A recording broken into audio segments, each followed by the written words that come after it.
नहीं, robot surgery नहीं करता है। It is robotic assisted knee replacement surgery, यानी कि सर्जन सर्जरी करता है और रोबोट उसको असिस्ट करता है। कैसे? जैसे हमारी कार में अलाइनमेंट और व्हील बैलेंसिंग इम्पॉर्टेंट रहते हैं, वैसे ही हमारी नी रिप्लेसमेंट सर्जरी में अलाइनमेंट ऑफ द लिम्ब, यानी कि हिप, नी और एंकल एक ही लाइन में रहे, and balancing of our ligaments and soft tissues, ये दो चीज़ें सबसे ज़्यादा इम्पॉर्टेंट रहती है। अब मैनुअल सर्जरी के दौरान there was a possibility of some room of human error, लेकिन रोबोट में वो एरर एलिमिनेट हो जाता है। कैसे? सबसे पहले हम जो सिस्टम यूज़ करते हैं स्ट्राइकर मैको स्मार्ट रोबोटिक्स, उसमें पेशेंट का एक सीटी स्कैन किया जाता है, जिसके ऊपर से हमारा लिम्ब का एक 3D वर्चुअल मॉडल बनता है।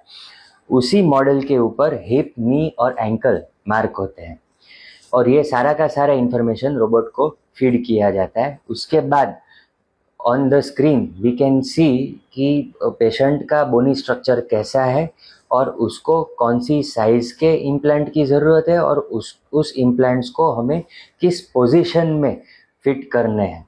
ये सारी की सारी प्लानिंग वर्चुअली स्क्रीन पे पेशेंट ऑपरेशन थिएटर में एंटर हो उससे पहले ही की जाती है, और पेशेंट की बोनी स्ट्रक्चर को परफेक्टली मैच करे उस हिसाब से हम इम्प्लांट को सेट कर सकते हैं।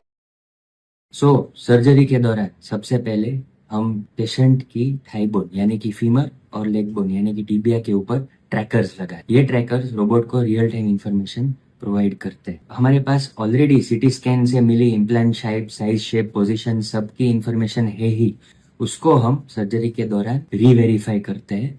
उसके बाद हम टिश्यू टाइटनेस और लूजनेस रिकॉर्ड करके रोबोट को इंफॉर्मेशन दे देते हैं। अब रोबोट के पास there are 2 pieces of information, एक आपकी बोन की और दूसरी आपके टिश्यूज की। इन दोनों इंफॉर्मेशन के बेसिस के ऊपर हम वर्चुअली बैलेंस करते हैं। मतलब हमारा जो टिश्यू बैलेंसिंग है वो हम स्क्रीन पे ही करते हैं, और उसके बाद हमारा फर्स्ट बोन कट होता है।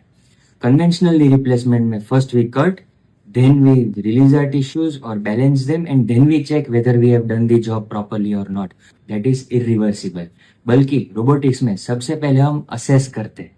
We assess the alignment and soft tissue tension, then we balance virtually on screen, and then we cut the bone. यानी कि bone cut रखना is the last step of the surgery. So there is one robotic arm, वो surgeon के control में रहता है and उससे bone हमारा कट होता है। अब रोबोटिक्स से बोन कट करने का सबसे स्पेशल फीचर अगर हो तो दैट इज़ हैप्टिक्स। हैप्टिक्स क्या करता है?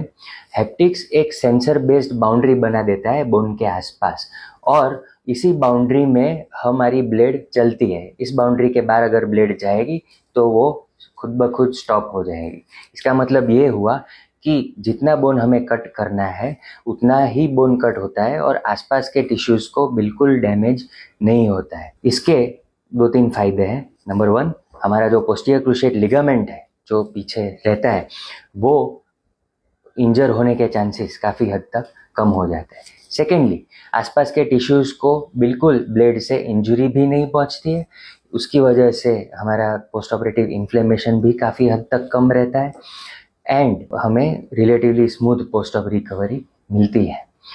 On a long run, because of proper alignment and balancing, हमारे इम्प्लांट्स की आयु भी बढ़ सकती है।